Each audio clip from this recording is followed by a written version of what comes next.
Have Larry join us here for this second panel of the day, how and why CEOs, tax and financial executives need to network and build relationships in the new normal.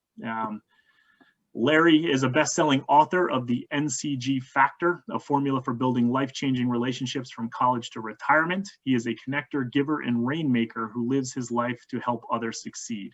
He is a senior-level sales and operations leader running the Midwest region for Jefferson Wells. Larry has also been a globally published speaker and trainer on LinkedIn for more than a decade.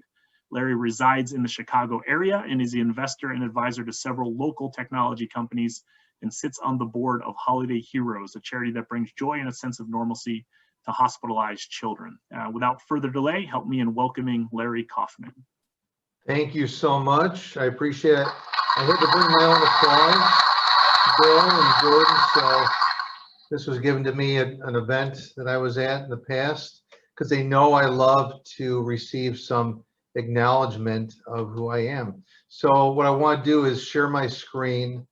I'm going to kick off with a deck for today. And I really want to thank Ashby. I want to thank Jordan, Bill. I'm sure there's others I'm missing and everyone attending today. We're going to have some fun. I don't know if you noticed, I'm in Chicago. They just announced Friday, they're pretty much shutting us down. We can't do much of anything. So we're kind of the standout state to hopefully not create a domino effect, but a little tough out here. So I'm going to try to keep it bright and happy. And thanks for having me here today. Here's the agenda. I want to set some expectations and talk really about how we are adapting. And my favorite topic, me. So I'm going to talk a little bit about me, about my firm, and I'll explain why.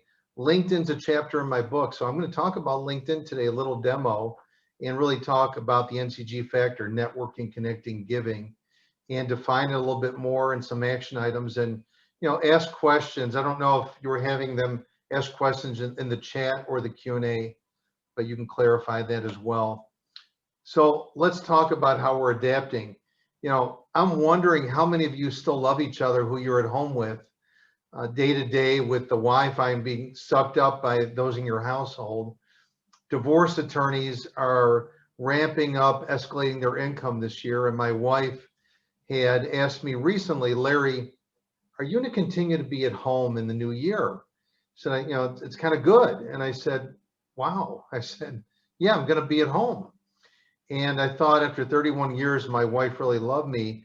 She said, well, the fact that you're going to be at home, we're saving so much money in gasoline and dry cleaning, it's really worth it. So the love isn't there, but I think we're all trying to figure out how to adapt in this world of social distancing and physical distancing. And, I've been speaking for 12 years. I turned down all the webinars except for 3. And I hated all 3. In April, I did 3. In May, I did 4. It keeps escalating and it's not too bad. For an hour, I get to look at an image of myself talking. Isn't that great? Who really does love these webinars? I know you're getting CPE today, but trust me, we're going to have some fun today. You're going to learn a lot and don't multitask. I know you want to. We do have more time. I heard you guys talking about it. We have more time. We're not traveling. We're really not commuting as much. And so we do have the time to build relationships with our own teams, our own people. I'm having 2 happy hours in December with my staff. We're trying to have some fun still, but I have more time to do that and build these relationships virtually. And I'm asking people how they are, but I'm saying, hey, Bill, how are you? Not just, hey, how are you, Bill? How are you? How are you really doing? How's your family? How are you surviving during COVID? How have you been impacted? Really communicate with your peers, your teams, leadership, clients, prospects, whatever you do, and you're adapting to this technology. We're on Zoom. I've used every platform doing these virtual programs, and now's the time to be a little more creative. And so I met with a gentleman virtually in Los Angeles, had a great virtual conversation, and shortly after I get this email, with a 16-second thank you video. And so, you know, people in transition, you can't send the thank you cards. You don't know where they're going to go. So why not a quick video, or just even a networking meeting, just a nice video. It's kind of a nice thing to do. By the way, on LinkedIn, if you go on the app, you can actually record a message and send it to a contact on LinkedIn. So I want to talk how we could be more effective in this virtual world of networking, or when we're back to normal, whenever that may be, to be more effective and efficient. And then I thought it'd be easier if I set expectations low. You're going to learn at least 3 new things. I think maybe I taught you at least 1 already. And I'm going to be your subject matter expert. You're on relationships. I'm being a connector on LinkedIn. So you saw I've named myself on Zoom as LinkedIn Larry. I want to take credit for that name. I didn't. So years ago, I was in Vegas and I was introduced by this executive first as Scary Larry. And then she said, no, really, it's LinkedIn Larry. And I loved it. It stuck. I am with Jefferson Wells. I run the Midwest region, own the P&L for the group, and love the company. 30 years in business development and leadership roles. I know I look much younger, but I know the virtual camera adds a lot of age and weight. But I am the best-selling author of the NCG Factor I put out there last year, and been speaking globally for the past 12 years and counting on LinkedIn. I bring up Manpower Group because we're a $22 billion global workforce solutions company headquartered in Milwaukee, big public company. We're a part of it, but we provide a lot of thought leadership, a lot of insight, you know, when there was a shortage, when there's a surplus, automation impact on the workforce. And Manpower, division of Manpower Group, put my son to work over the years. So upcoming seasonal jobs, check out manpowergroup.com. Get your kids working, even if they're virtual. And then Jefferson Wells. I bring up Jefferson Wells because some people, depending upon your industry, maybe are out of a job and you want to go into consulting. And so you can come into our organization, sometimes in full-time permanent roles or more flexible situations. So I really want to talk now about LinkedIn and Batman. You don't have to be a superhero fan or a fan of Batman, but you're going to relate. So I'm vengeance on the night. I'm really getting sick of your LinkedIn invites. So what's happened is recently or years ago, you got on LinkedIn. You built a profile, built a network, and it's sitting there for a lot of you. It just sits there like a placeholder, like a Facebook account, a Twitter, or similar. Over the years, I've amassed a network of about 28,000 first-level connections. So I'll pause so you guys can address this first question, which is good timing. So I know this will probably change as we talk today. I thought we should have an hourly option, to be honest with you. So I'll let you guys answer and you guys could share the results.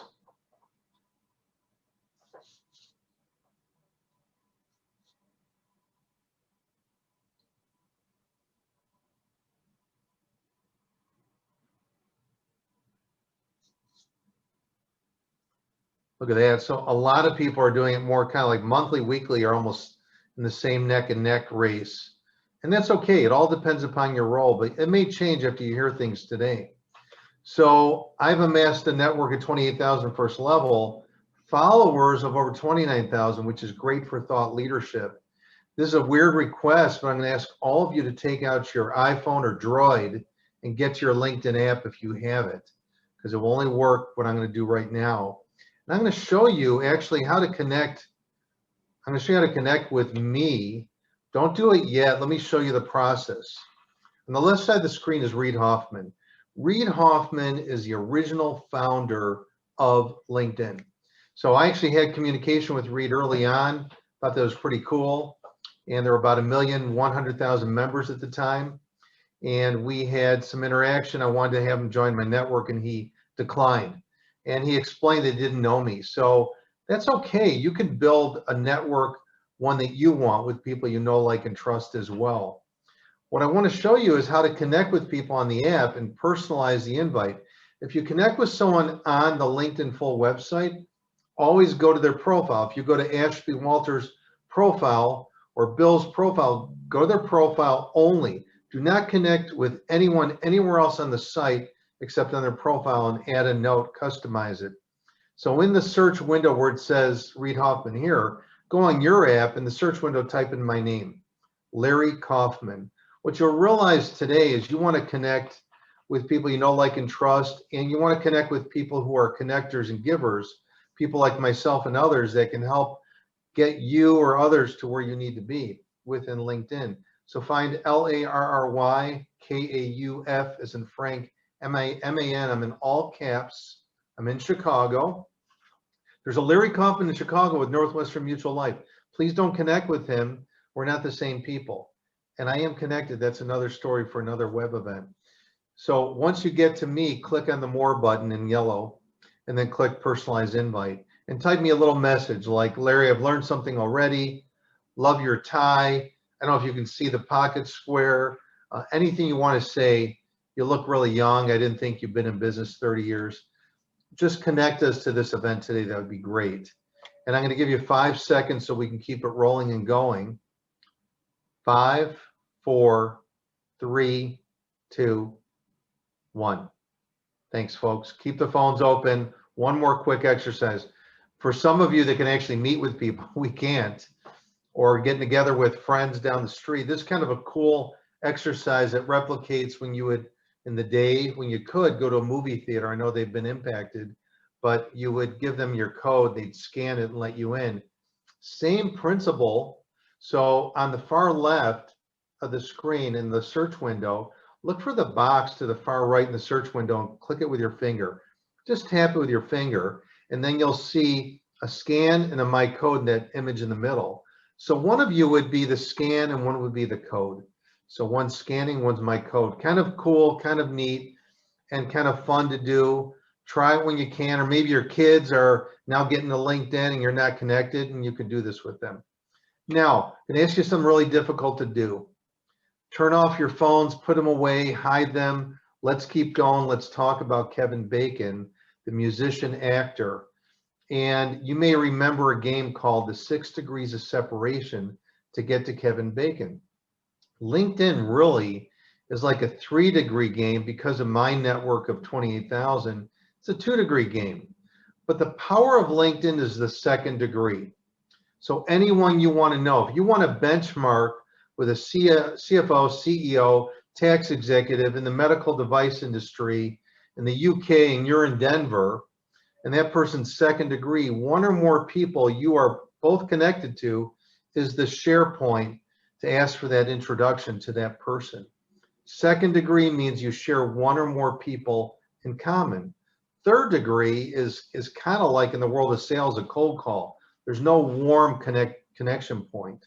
So give that some thought, but the power of LinkedIn is the 2nd degree.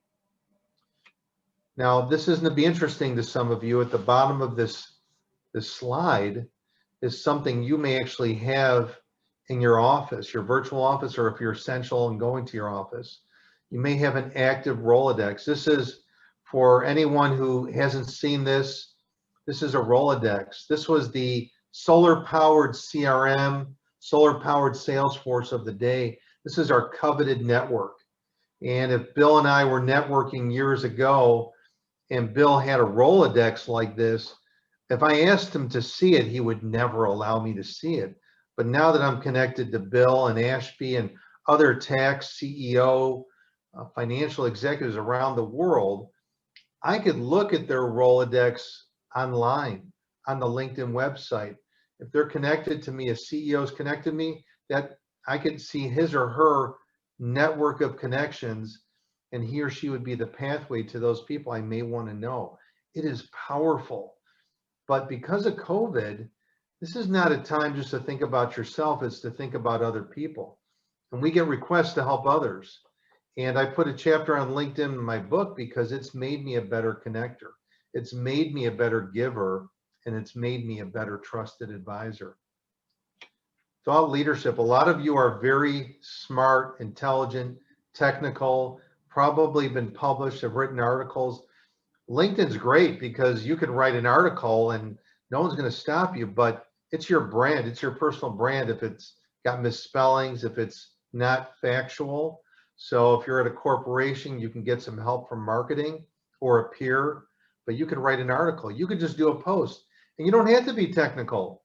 I've worked in public accounting. I work in the field today, but I'm not a CPA. And if I wrote anything technical, I'd probably go to prison because you wouldn't want to use what I said. But when I published my book, that post here shows it had 23,000 views. Actually had 35,000. So I post a lot of things. You can post something about charity or trying to add to your team, a thought of the day. Again, remember, it's your brand and how you present and represent yourself.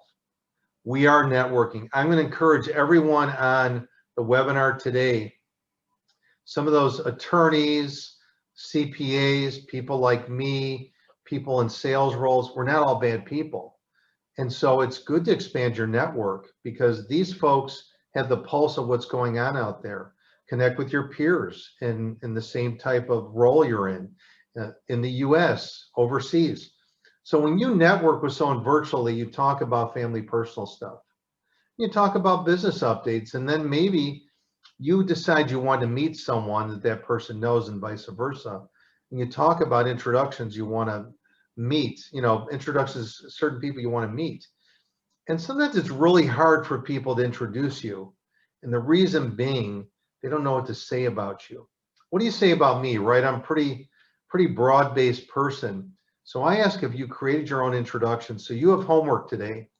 Your homework is to create your own introduction. And this is going to come up because you're going to want to meet a board member and you're going to want to ask, maybe your CEO, maybe you're a tax executive, may ask your CFO, COO, because you like that board member's background. And can you introduce me to Tom or Mary? Sure. Hey, let me give you my introduction so it's easier for you to introduce us. So it's kind of like a third person introduction. And anyone that wants an introduction from you for a job or other help, you can say, hey, do you have your own introduction so I could present you the way you want to be presented? It's really powerful. So what I want to do, I'm going to actually stop the share and I'm going to reshare and I'm going to actually show you LinkedIn. I'm going to do a few things on LinkedIn to come back to my deck. I don't know if we need to go to a CPE question or should I keep going? They went off. Oh, there you go. That was good timing. Boy, am I good. So I hope you have been doing this, but you're going to see why today. Powerful. So don't lie, be really honest, but really powerful. You'd be surprised what you learn about the people you work with, even internally. Maybe sometimes shocked.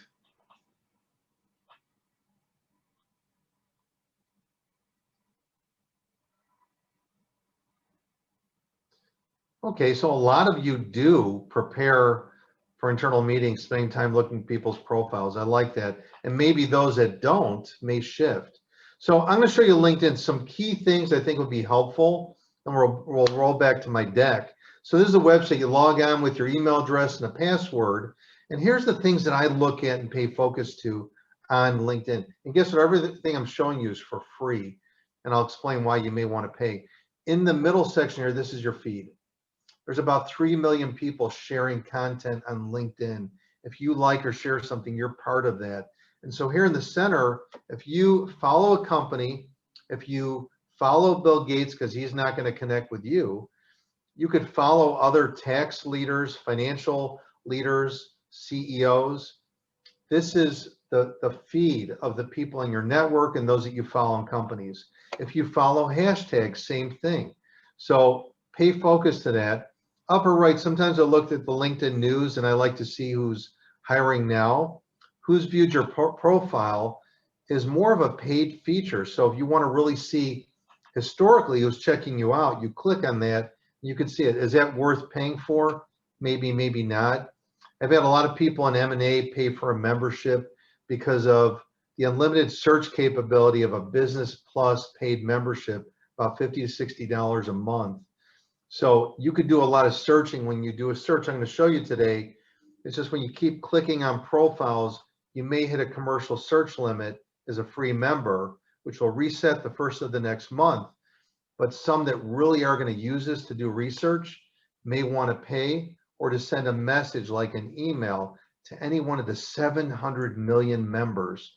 That's another benefit. So if you're involved in doing some diligence or some acquisition search and want to send in-mails without any character limit, you could do that. So I want to show you really what I use this page for is posting. So you could post anything. You could say, hey, it's a great day today in San Francisco. You can send to anyone. The drop down shows you can send to anyone in Twitter, or just your connections, or to groups, etc. And when you do a post, so you may want to do this. And so I may want to tag Ashby, and I may want to tag her organization.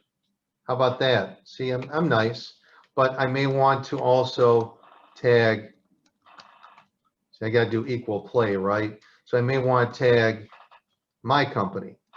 It does come up. I've got to put it in 2 words. Sorry about that. So I may want to tag my company. And so the companies are notified, the individuals are notified. The other thing is hashtags. So maybe it's tax, maybe it's CEO, maybe it's CFO, CFOs. So a lot of different things you could do. You could tell your kids to, put in hashtag internships. Let me explain what I mean by that. And we're going to come back to this. So if I go in here and I type in tax, I could follow a hashtag. And you want to follow those that have a good following. If this had 5 followers, maybe not. So I'm already following that. So look for the hashtags that have good followers, a good number of followers. And then I said, like, you could have your kids come in here and maybe they follow internships because they're looking for an internship opportunity. And it could be plural. It could be just internship. That's pretty big, right? 277,000. So you include those in your post. A post, you can also put a photo, a video, documents, and then you can write an article. The difference between a post and an article, a post is got limited character count and you can't make it look beautiful. But an article, you could really format nicely and you have unlimited character count. So something to think about. And again, maybe get help from your marketing departments. By the way, on the homepage, when you start getting into these hashtags, you can see them appear on the left. You can create events, all kinds of fun stuff. So I know we will have questions, but I want to keep going because I can't show you everything. So what I will point you to, when you get a chance, go to the Me tab here. If I don't show you everything, which I won't, is go to Help. But settings and privacy on your own, please visit everything here. This is new, it's changed if you haven't been here in a while. So you want to look at everything, your account preferences. You want to look at sign-in security, change your password, maybe do 2-step verification. With your account, maybe attach a private email address and make it primary to get all the communication flow in your business for the rest.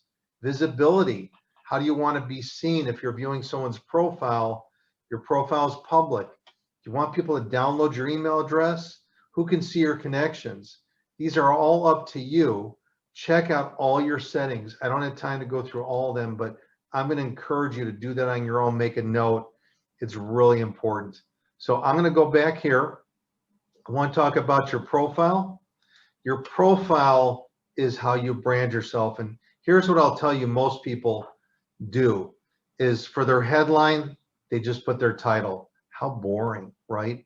And for their name, it's in upper and lowercase. Look at me. Look how I stand out with my big ego shouting in all caps. And you're probably wondering about this. LinkedIn created this through the app only to record your name if it's hard to pronounce. You get 10 seconds to record your name. Count out 10 seconds to yourself. It's a long time. Check out my recording at some point. Background image. You may be with a company that has a marketing department. Ask for your branded image. You are a spokesperson of your company. You may not be in sales, but brand yourself in your company. If you don't have one or smaller organization, you can always go out on Google and type in free LinkedIn background images and you can download one. Or if you found one you like, double click and save it. And then you could cheat and use theirs. And anything you like on someone's profile, if you go, man, I love that check mark, highlight, copy, paste, and you could put it in a profile. Anything you're missing on your profile, add the profile section. But your headline's powerful. So think about what to put in there that defines you. Because maybe you're a veteran, military veteran, and a tax leader or a tax professional. Why wouldn't you put that in there? Or if you've climbed a mountain or anything else that's intriguing or funny, right? And I will show you one. You may have heard of Jim Gaffigan, the famous comedian. I did a LinkedIn training program and his brother was there. And I said, hey, Mitch, you're awesome, but I think your brother's pretty funny. We love him. And he said, hey, look, anytime he's coming into Chicago, let me know, I'll get you backstage. And he did. And then he reached out to me and said, Larry, can you help me to create a better headline? So I did, no charge, because he got me backstage. So here's Mitch. And in his headline, he put what he does, but he's the funny Gaffigan. So that just causes people to ask you questions. Now, I want to just tell you really quickly, your profile is not a resume. Your resume, you can't say you're a 7th degree black belt, but you could say it in your profile. And I have to tell you, your about section here, some don't have one. Tell people who you are, because if you have a new boss or your team, they're going to look at you. They want to see what you've accomplished. If you're going to a board meeting, those board members are checking out. Why not have a really robust about section, who you are, what you do, what you've done. And if you're cool like me, you'll notice I have interesting facts. So here's my interesting facts. I'm in shape. It's hard to tell in a suit, but you know, I've got a 6-pack of beer at home. And then if you look also, I've been in movies. You would never have known that. So think about your profile, think about repetition. You can incorporate in this featured section here, if you've been published, websites, whatever you want to put in there. If you post something, so I will show you real quick. Here's some of my posts. If you post something, you can actually go into the 3 dots on the right and feature it. It will go right in that featured section. Probably didn't know that. Only things you posted. And then you saw in my actual profile that plus sign, so you could add content as well. And then on your profile as well, you put your positions. What do you do in your role? What have you done? This is all about repetition, how you're found on the internet and within LinkedIn. And then you could add, you know, collateral, website address, if you're on a board, charities, schooling, certifications, 50 skills, recommendations. That's LinkedIn. I want to show you one more quick thing. I'm going fast. Hopefully it's been recorded. You'll get a copy. I want to show you how to search on LinkedIn. I'm going to show you a few quick things. You click in the search window, you hit enter. This is for free. A lot of people don't know this. So you go to all filters. And if you want to add your network really quickly, let's say you are in Los Angeles. So Los Angeles Metro. And let's say in your career, you worked at Microsoft in a tax capacity, you worked at Deloitte, you worked at PwC. And you come over here, you click apply. So in Los Angeles, 22,000 people worked for those 3 companies previously. Your result may be different than mine, but maybe you want to look and see what have people done that you used to work with and add them to your network. Well, maybe you say, you know what, I want to filter it a little bit more because I'm in tax. So who's in tax? So I put in title, tax. And I get 924 results. I go, you know what, that's a lot. So you know what, maybe I'll filter it down to 2nd degree because it means there's 1 or more people in between us that can get me to Louise or get me to Ramella, and names may strike a chord and you could add to your network. Do not click connect. Go to their profile and then click connect here. Now, I want to show you something really quickly here. So I want to show you Ashby. This is interesting. She's a 1st degree connection. If I want to network directly, I'm not picking on Ashby, but if I want to network 1-to-1 with Ashby, I could, but I couldn't look at her network because she, in their privacy settings, she's hidden her connections, and that's her prerogative. And that's okay. I don't have a problem with it, but I can call her up and say, hey, we're going to network. Could you open up the setting and let me see who you know? She could do that. Now, if I went to Trisha that I know in Chicago, that's a tax leader at Hyatt, she's opened up her connections, so I can click them in blue, and then I can actually filter her network and pick out people I want to know. So kind of cool.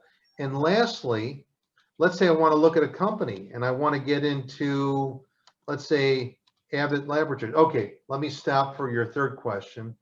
I love CPE. So have you taken time to network and build meaningful relationships during C19? If you haven't been, I know after today you're going to be doing it.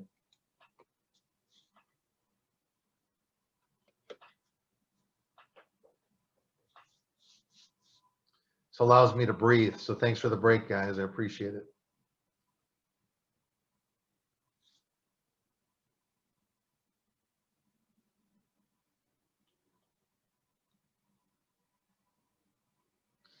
So it looks like a lot of people haven't. So hopefully after what you hear from me today, you're going to change. We're going to flip flop and even have a greater percentage of people building relationships and networking. So what I reference is I could look up a company like Abbott. And if you had to help someone get into this company, maybe it's your child for an internship, or this was a company in the UK and you wanted to network into it, you can, and this is how you can back into it. So I look at the homepage for Abbott, and I'm in black are the people I know, in blue I don't. So I click on in blue, and I go, you know what? I'm trying to connect. Maybe I want to connect in, maybe it's United Kingdom. I'm not sure what's going to come up. So I pick United Kingdom, and I just click apply for now. Just see, I get a big result. So I go back to all filters, and I come down here. So let's say I want to see anyone in tax in the UK. No one. So now what about recruiter? Maybe I want to move there because of stuff going on here. Type recruiter, nothing. So that's not good. So if I go back and I put, instead of United Kingdom, let me just do Chicago. So I do Chicago, and I click apply. So what I could do from here, let's say I'm trying to help my son get in there for an internship. I may put human resources as the title. I click apply. I've got 67 results. So I can get to the EVP, Mary. I've got 22, 23, 24 shared connections to help me get to her.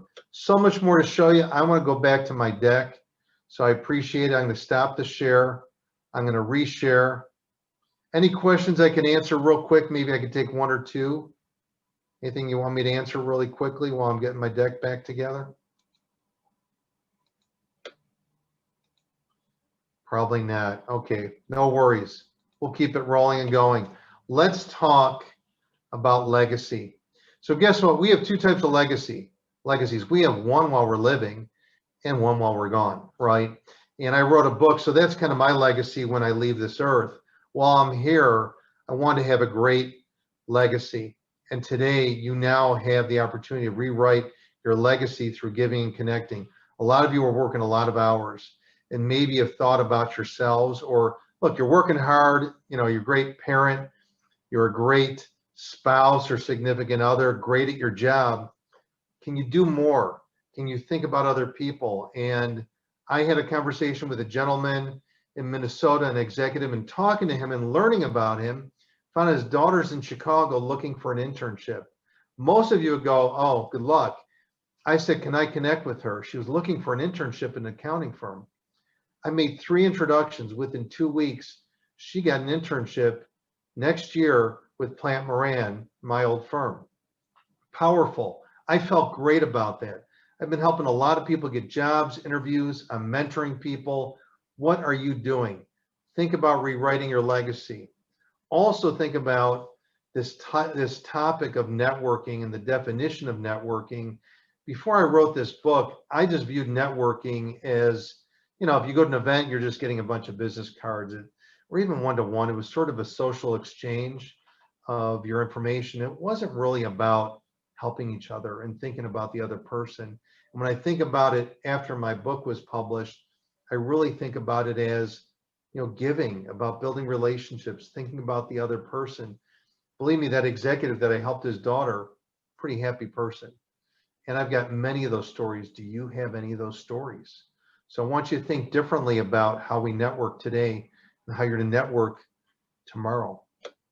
So you're at this event today and this incredible series of educational CP events put on by Tax Forward through Ashby and her team. And, you know, what I like to say is, what is your goal and purpose for coming to this event? Was it you like the topic? You just wanted the CPE? If you have a one-to-one meeting, what's the goal and purpose of that? You know, if you don't have a goal and purpose when you go to a group event, virtual, live, one-to-one, don't do it. Don't do it, because you want to have a goal and purpose to get value. I want to talk about this topic, which is really kind of interesting, and it's to get you to think about your role today. So how does NCG help me to advance in my role today? So I was a presenter at Financial Executives International in Madison, Wisconsin. Same day, same event, just different timing. The CFO of Manpower Group, you know, we're this big $22 billion company. That's who the executive is. So Jack McGinnis was speaking the dinner hour, and we had communicated electronically. We'd never met, and we did connect at the event. So I attended his session. He didn't attend mine.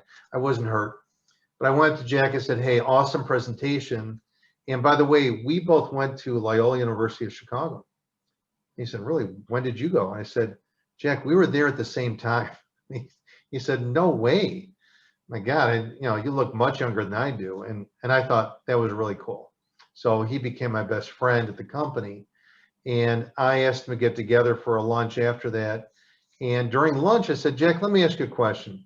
Staff accountant does not report to you, reaches out and says, hey, Jack, can I get 30 minutes of your time? I want to kind of learn about your progression to the CEO office. You have a cool career. You know, would you give me 30 minutes? And I asked Jack, would you do that? And he said, in a heartbeat.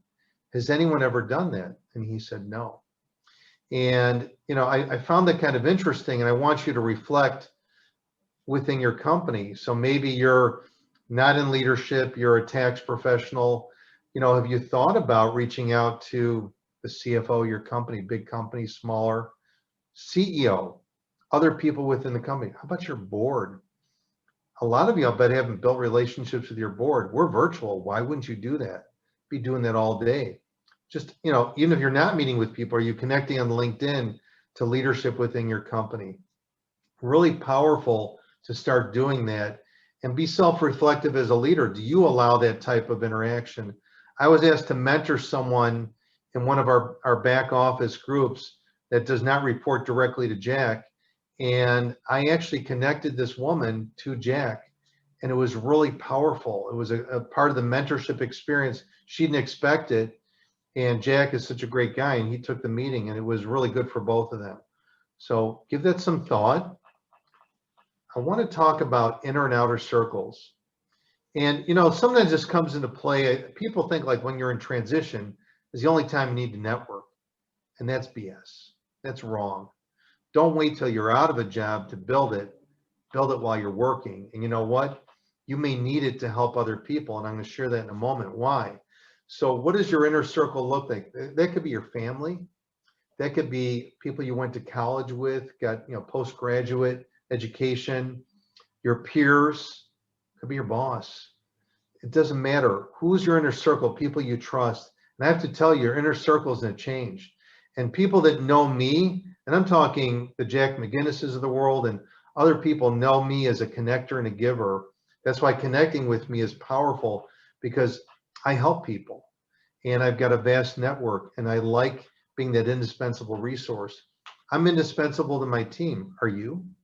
Can your team come to you for help beyond just tax or financial accounting advice? So what does your network look like? That inner circle could be 5 or 10 or more, and the outer circle, and it's to keep flip-flopping. But if you define it, start to build it now, you never know when you're going to need it. I'll tell you what, COVID has made people quickly build it. I'm giving you a proactive opportunity to do so. After today, okay, I'll go to the question. So have you made an effort to facilitate a connection between 2 or more people in your network on your team, etc. So this is me talking about being that connector, putting people together. And Ashby will tell you I did that today with Ashby. Not because I was presenting today, it just came to my mind. So hopefully we're all going to be doing this after today, but maybe you haven't. I'll tell you, people after reading my book or attending a presentation have emailed me and said, you know, well, I'm connecting people like crazy today. I'm loving it. It feels good. I love to see this. That's a pretty good number. I want it to be 100%. After today, or even still today, there's going to be 5 powerful words you're going to ask every day, every meeting with your teams, external. How can I help you? And you're going to follow through and deliver. This is a powerful phrase. I use it all the time and I mean it. I just don't say it to say it. How about this one? What if there was a question you could ask that people could never say no to? There's actually 3 responses to can you do me a favor? One response is, hey, Bill, can you do me a favor? And Bill's like, no. So Bill's out of my network, outer or inner circle, he'd be gone. The other would be, hey, Bill, can you do me a favor? Bill, like, sure, Larry, what do you want? And the other would be, well, I need to know more, so can you tell me more? So those are the responses. Now, my wife is an exception to the rule. If I ask my wife a favor, she could say no, and I've got to live with it. Now, I'm going to bring up a very personal story, and there's a reason for doing this, and you have to ignore the teams, the Chicago Bears, and I know you're ignoring the Bears because we're having trouble in Chicago, but the Blackhawks and the Bears, and the reason I bring this up to start is a story about my son, who's 20 now. He's experienced a life of being bullied, and I was there too, and that's had impact beyond. And so I know that my son has built up this love and affection for the Chicago Blackhawks and built this Instagram following of 15,000 people, was making these montage videos of the Blackhawks. And I knew if I did something for my son around the Blackhawks, it would be life-changing and powerful. So I needed a favor. And this is about you building relationships, because you will need favors for yourself, for a job for yourself, someone else. It may be almost anything, but you have to build relationships to ask for favors. And I met Desmond Clark when he was with the Bears for years, retired, and we met at one of his foundation events. And just instant likability, and we built this great relationship where he's helped me, I've helped him. It's been incredible. And I knew how well connected he was to people in the sports world.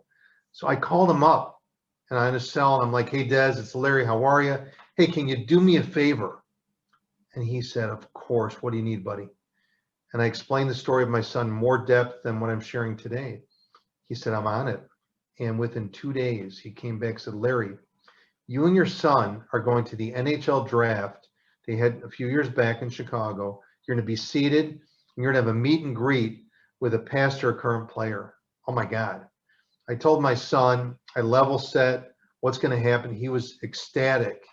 We got to the game, to the draft. We sat down, and we got a text from this woman with the Blackhawks. Come on down for the meet and greet. So we went downstairs. She brought us into a private area, and in walked this, team photographer, 2 guys well dressed in suits carrying a box of memorabilia. And it was Patrick Kane and Jonathan Toews. And you may not know those names, but these guys are at the height of their career, very popular all over. And for my son, this is like, the dream come true. And, they spent 15 minutes with my son. And, it was very emotional. And I stepped aside, talked with them a little bit, but they knew my son's story. And my son will never forget that. He's not an emotional kid, but afterwards just, gave me a hug. And it was really just powerful. He'll never forget that, nor will I. Desmond did something life-changing for us, and we'll never forget it. So anytime he needs something, I'm there for him. Anytime. And I want you to think about that. Do you have relationships where you've been that giving person? It's hard to ask for favors when you've been a taker and you've just lived in your world of your job. And so I hope this is going to enlighten you and change the way you think about building relationships. Moving forward today, if you go to a party, we can't do anything. We can't even leave our families. But if you do, or you just talk to someone on the phone and you're learning about them and their family and something comes up, maybe it's their spouse or their child's in transition looking for a job, and you just don't gloss over it pre-NCG, maybe you would. After today, you may say, you know what? Can I get the resume of your son or your spouse? Can I help them? Powerful. I want you to think differently. So I want you to think about setting a goal. This is a weird one. We set goals. You set a goal to be a CFO, leading a tax group. You want to be a CEO, have your own business, whatever it is. You set a goal. You want to make $1 million. That's great. Have you ever set a goal to help somebody else, how to help other people? And it's in my book that I set a goal to help someone in transition every single week. I have crushed my goal for 2020 because in January, I was asked to speak to 140 executives in transition live. It was nice to be able to do that. I helped 140 people. I help people all the time, and I love it. It is so rewarding. I can go to sleep at night. I could feel good about what I did that week, that day. I blew away my goal. So I want you to think about setting that goal. So I've covered a lot of ground, and I'm hoping that you're learning things today. But one thing I'm hoping you're going to do after today is you're going to self-reflect. You're going to think about, have you been a workaholic? And, if someone were to, say something about you today while you're living, what would they say? Would they just say, hey, you're a great parent, you're great at your job, great spouse? Would they say, oh God, so helpful, help coach me on this, spend some time with my child here, help a friend of mine get a job, whatever it is. Do you have something beyond just the general stuff? I want you to self-reflect, and hopefully you'll rewrite that legacy of yours. And when you're gone, that's more permanent, right? So are you going to feel good about that? I feel pretty good. So how about building and defining your inner and outer circles? And that's really important, because what does that network look like today? Do you have someone just off the top of your head, you go, I got 5 go-to people. Anything that my family or a peer of mine needs or someone on my team, I've got the go-to. The reason people are connected to me, I'm the indispensable go-to. When you go, look, I need to connect with someone in Australia for this, I get it done. I'm that weird go-to. And I'll give you a quick story, but there was a VP of finance in a med device company in Kenosha, Wisconsin. And I said, look, test me someday. I'd like to be that go-to. I don't want you to think of me only in the world of finance and accounting. I want you to think of me for almost anything. He said, well, Larry, I need this FDA consulting type company. And he explained more about it. I knew nothing what he was talking about. I said, okay, give me like 24 to 48. Let me see what I can come up with. So you need this consulting firm. So I came back in 24 hours with 3 firms. One of the firms was located in Kenosha, Wisconsin, where he was. He didn't even know it. I'm indispensable. So can you be that type of person? And that's real important to build that network. Set a goal on how to help other people. I want you to embrace this NCG factor about networking, connecting, giving. I mentioned creating your own introduction, and others that need an introduction, send them yours after you've created it and tell them to do the same. So that's kind of paying it forward.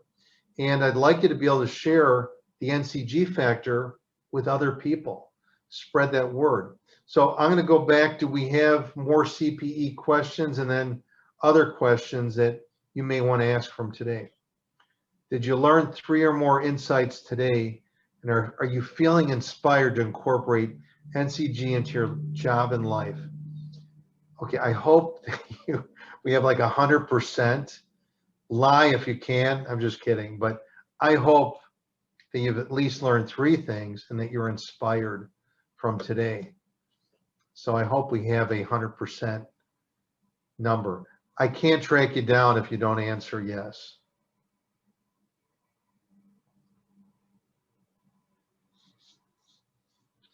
Okay, I wish I could see the 7%. I can't. I'm sorry I couldn't inspire you, that you didn't learn 3 new things. I apologize. Reach out to me. Let's see if I can get you there. But I'm glad to see the 93%.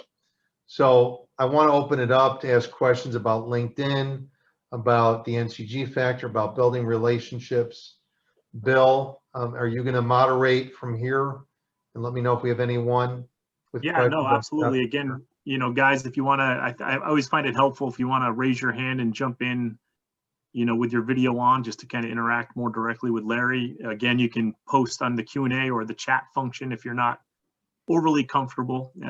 That's why I share my, messy background behind me to make everybody feel at home, that you don't have to have some fancy bookshelf with a lot of books. But Larry, no, I think that was fantastic. Frankly, I think the stuff you spoke about should be stuff that our colleges should be teaching kids as they come out of school. Because a lot of it's just invaluable. The power of the network. As a recruiter, when people call me, I was like, you don't want to wait to start networking with people when you need it, right? You gotta, keep it ongoing. Well, I just did a University of Michigan program for great. pre-med folks. So yes, it's powerful. I know there was a question about when you're in between jobs, what should your description look like, your headline? And so some people put in transition. Now, it's a little more common today, right? So many people unemployed. But I would still say you still want the recruiters to find you. And I have to say there's still a bias. There's still a bias to reach out to someone that says in transition. Some recruiters I've talked to, retained and contingent recruiters, that say, I don't care. I'm all about the talent. Even my clients, they're paying a retainer, just want the right talent. But I will say sometimes there are probably more recruiters that may look at that and go, you know what, they may be hesitant. So it may be better to say, executive tax leader, CPA, private equity, if you've worked in private equity, things that are keywords that would be in a job posting, but not necessarily everything about you. Hey, tax leader looking for a job. That's my recommendation. Talk to 9 other people in recruitment. And Bill, you probably have your own opinion. What's your opinion, Bill? Because you're going to have a different one than me. No, I think you hit it on the head. You got to remember when you're looking at your LinkedIn profile, it's usually people looking for your resume that really doesn't know what you do. So I think, as Larry mentioned, you got to kind of hit as many of the keywords that you feel are going to be in that job description, that again, the internal recruiter who's looking for your background probably doesn't know much about truly what you do, let's say as a tax person, right? So I think you got to keyword to death, your LinkedIn profile. So I think you hit it on the head for sure. I would agree. This is a great time to ask questions. Don't hold back. Could be anything about LinkedIn, your profile, the searches I was doing, or anything about just networking in general.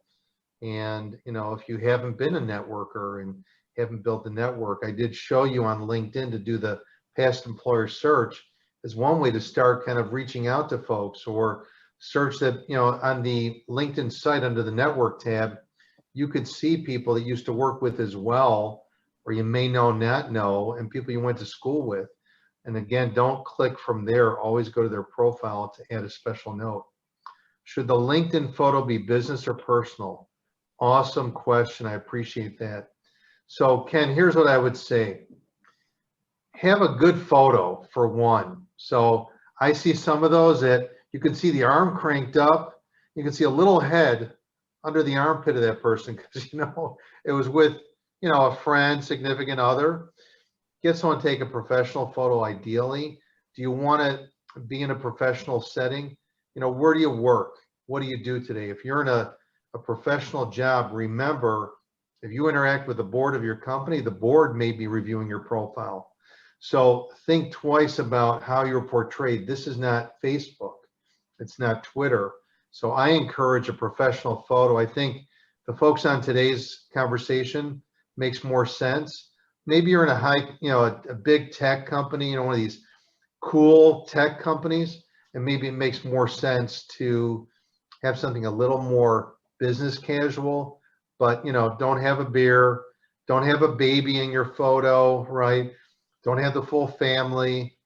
I think it's professional to have you look professional. Good question though. Thank you. Larry, I know you spoke a little bit about, asking people for the favor, right? And how you respond to that. One of the things I try to recommend to folks when they're networking, especially if you're in transition, it's when you ask your network, and you got to recognize your network's busy. And I always try to say, ask a pointed question, right? Like, hey, Larry, do you know somebody at XYZ company? I see they have a role posted, versus, hey, Larry, can you help, right? Where you make the question so broad, right? Sometimes it's very difficult for people to kind of maybe respond, versus making your ask for a favor very somewhat specific. Right. So what I would say is, yeah, you should definitely be specific. I'm a big believer. I tell people they have too many asks that are ambiguous.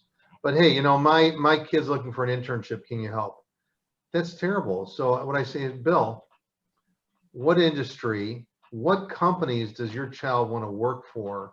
And let me see if I can help as well. If your child can, look on LinkedIn or Career Builder or somewhere else and see that there's an internship posted, even better. But, I talked to someone, said, their child was looking to get in law enforcement.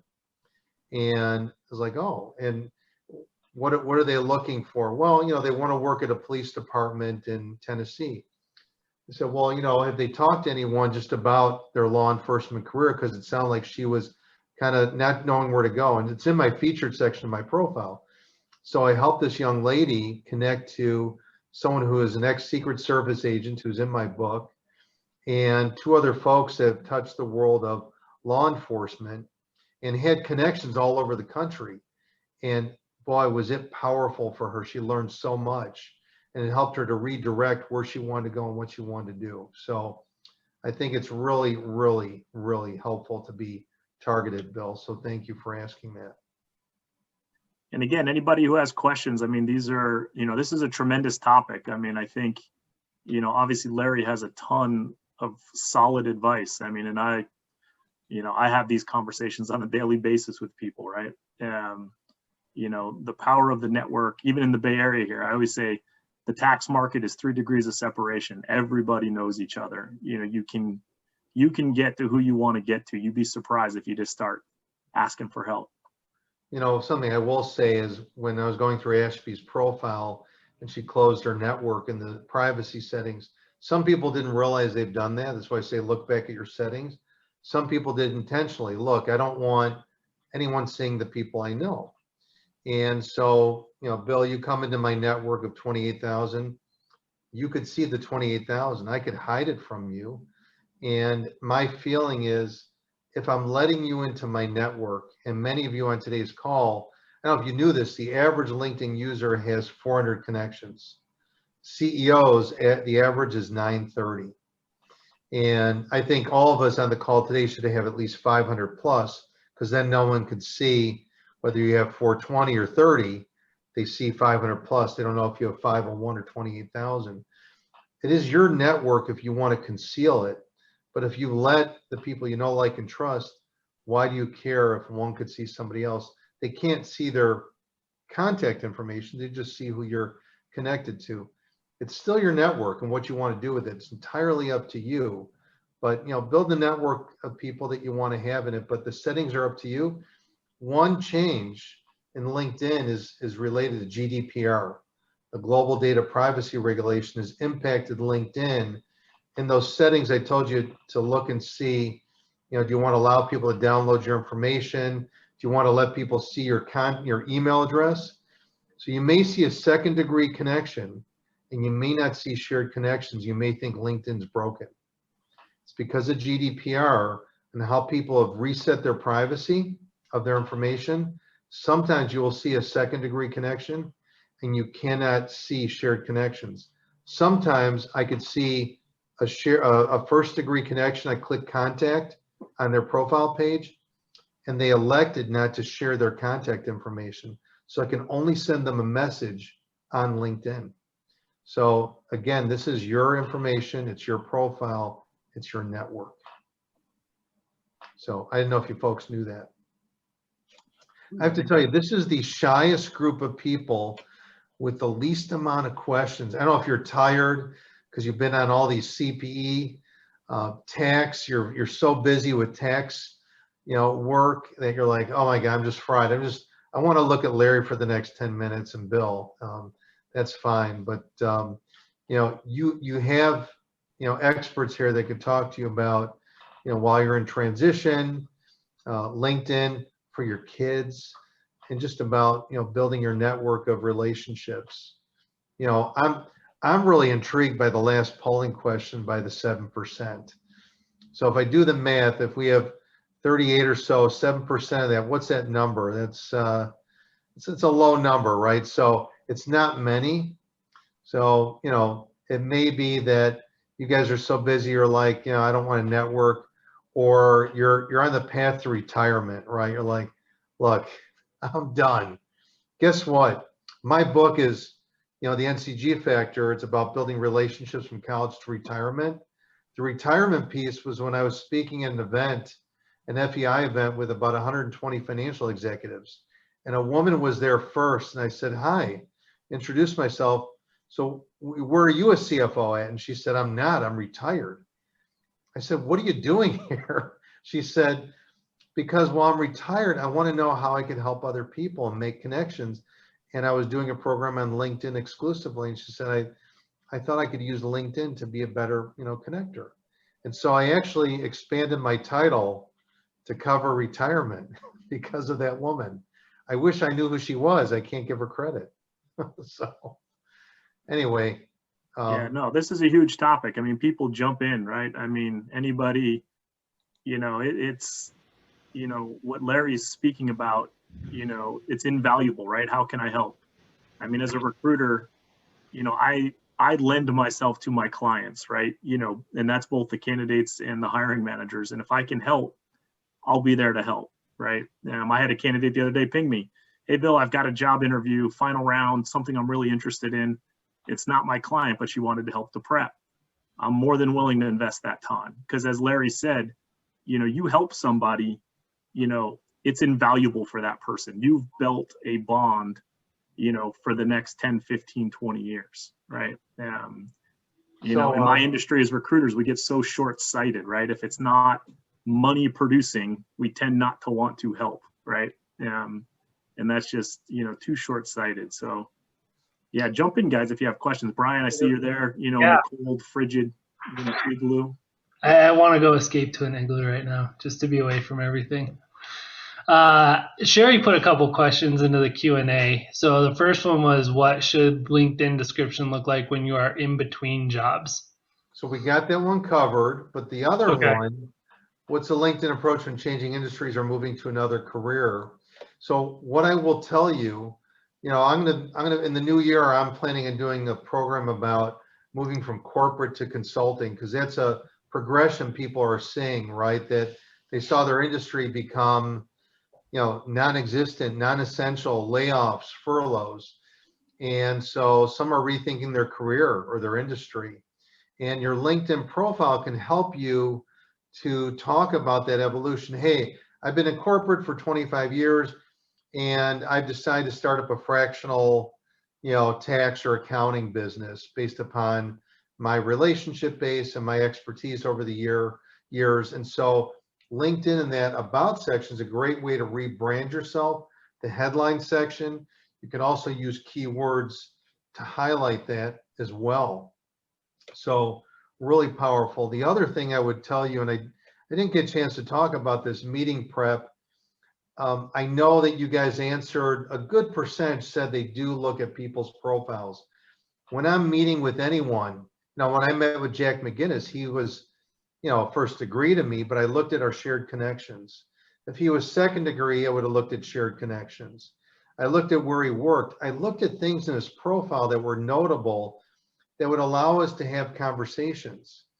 And I have to tell you, when you have a new boss, they're looking at your profile, and if it's light, if it's weak, you got a terrible picture, you haven't highlighted all the systems, all your accomplishments, all your skills, things on the philanthropic side, things about you personally, professionally. I mean, I know so many Olympians and veterans from the military, just cool people have done cool things. It's in their profile. I know a tax executive here in Illinois, her whole family are black belts in the martial arts. And I'm talking like second, third. They are tough people. And she's probably one of the toughest, meanest tax executives I've ever known. So I'm always very nice to her, and I always treat her to meals. But look at people's profiles, look at the shared connections, because people are doing it to you. So Brian, Bill, any more questions we've missed? I think there was one in the chat. Ken, it said, what is a good first step to get into an organization of business owners? Okay, so a good first step. Well, some of this is, you could find a group on LinkedIn, and there's different groups of business owners. So you could look on LinkedIn groups and try to join one of those groups of business owners that may be segmented by CEOs or owners or founders of businesses in CPG or, a particular industry. So that would be one way. I would say if you look at all the types of groups, I just spoke with a woman in Chicago, wants me to speak to a group. She's got a group of business owners. So you have Vistage, you have YPO. So you could do a search on LinkedIn for anyone with YPO. You could put YPO in the search window and just hit enter, and then filter it for your town. And then anyone with YPO, which is Young Presidents Organization, you may see second degree people that are in that organization. So you could find the different groups, or just type in quotes in the search window, presidents groups, middle market business owners, and that may come up in some of the search results with people in your market. I don't know, do you have anything to add to that, Bill or Brian? No, I mean, I think you kind of hit it on, right? I mean, that's, you want to kind of understand where the people you're trying to get into, where do they operate? Like you just mentioned the YPO, right? That would be news to me because I'm not familiar with trying to get in, but that's a perfect, you take off from there, and then that research turns into something else, right? Educating yourself on the market. It looks like Colleen has another question. How do you recommend asking for endorsements? So here's what you do. So there's recommendations, and then people could, also say, hey, you're good at these particular skills. I think maybe you're asking more about the recommendations. So when you go to someone's profile under the More button, there's different things that you could do there. You can save, their profile to a PDF. You could share it. You can give them kudos. But within that, a couple other things you do. So one is recommendation requests. I actually did a couple today. So I like asking people for recommendations and how I did with my presentations. And so that's okay. It's your first degree connections. You could ask for a recommendation. So if you're in business and you want to go to your clients and you're comfortable with your clients being out there saying how awesome you are, maybe you're a partner at an accounting firm. I mentioned I use it because of my public speaking. So entirely up to you, but you go and put in request recommendation. By the way, under that More tab, the other thing you could do too is you could remove a connection, because you may be rethinking your network, right? And so you may go, you know what, I'm going to remove a connection. They're not notified when you remove them. And then you may actually want to block them.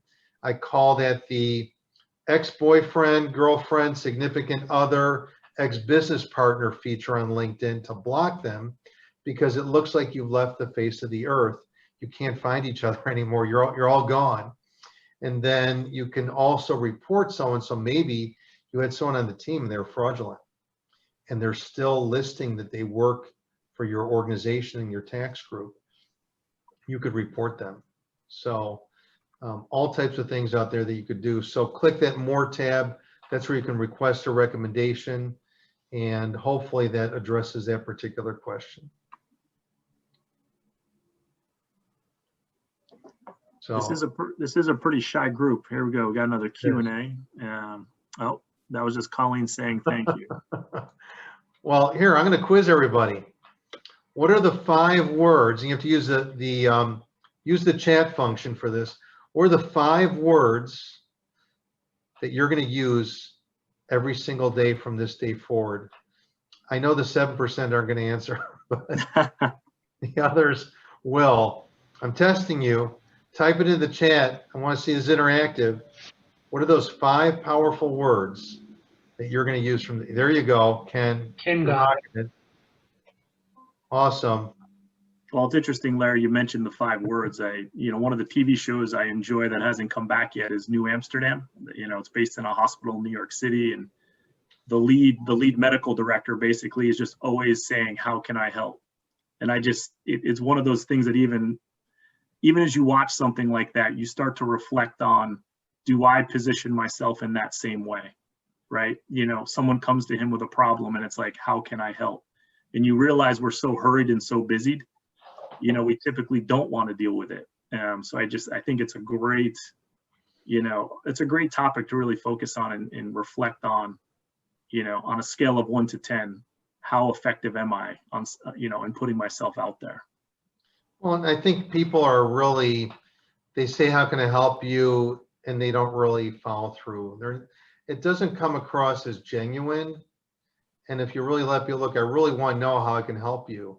And those in transition, it's in my book. I talk about when you show up to a virtual meeting, I know it sounds strange, but I would be like, hey, Bill, I'm glad Ashby put us together. I'm in transition, but today I really want to know also, how can I help you? Mm-hmm. And that changes the tone, sets the tone for the meeting, because too many people I meet with that are working and in transition are showing up and throwing up and are not genuine, or they're in this rush, they got to get jobs, so they just talk all about themselves. They don't know if I'm married, divorced, kids, no kids, working, not working, happy, unhappy. They don't know. And really get to know people, get to know your teams, your peers. I know about the people that work for and with me, and they know that I'm here to help, and funny enough, I put out a message to my staff and I say, look, my son got a job with Manpower. If you need a job, your kids. And someone said, yeah, could you help my son? And I did, so right through our own internal company. So, we really got to ask those questions and follow through and ask people how they really are doing, because, I know many are not doing great, or their home structure is not structured well. It's not conducive to work virtually. And, I joke about, how much do we hate the people we live with now? But we are starting to hate them. So it does happen. But, I'm sure my 2 teenage sons, my 2 teenage sons, probably depending upon the hour of the day, will agree with you, towards their parents, of course. Yes. We got a couple minutes left here. Larry will probably have some folks joining us, the next speaker, so we won't feel so lonely. How do you, Larry, one question though, right? We can get caught up in the deliverables of our job, right? We've got our to-do list. Sometimes it makes it tough to kind of take a step back for 5, 10, 15 minutes, as you mentioned, and really genuinely try to understand, who you're speaking with, right? Who you're talking to, even if they're on your team, coworkers, right? We don't really spend a ton of time because we're so pushed on hitting our deliverables, hitting our marks. I mean, I'm sure, Brian, you're a service provider, right? You have clients. How well do you know your clients? We get so wrapped up in meeting the deadlines. How would you suggest kind of seeing the importance, perhaps, for that 5-minute conversation?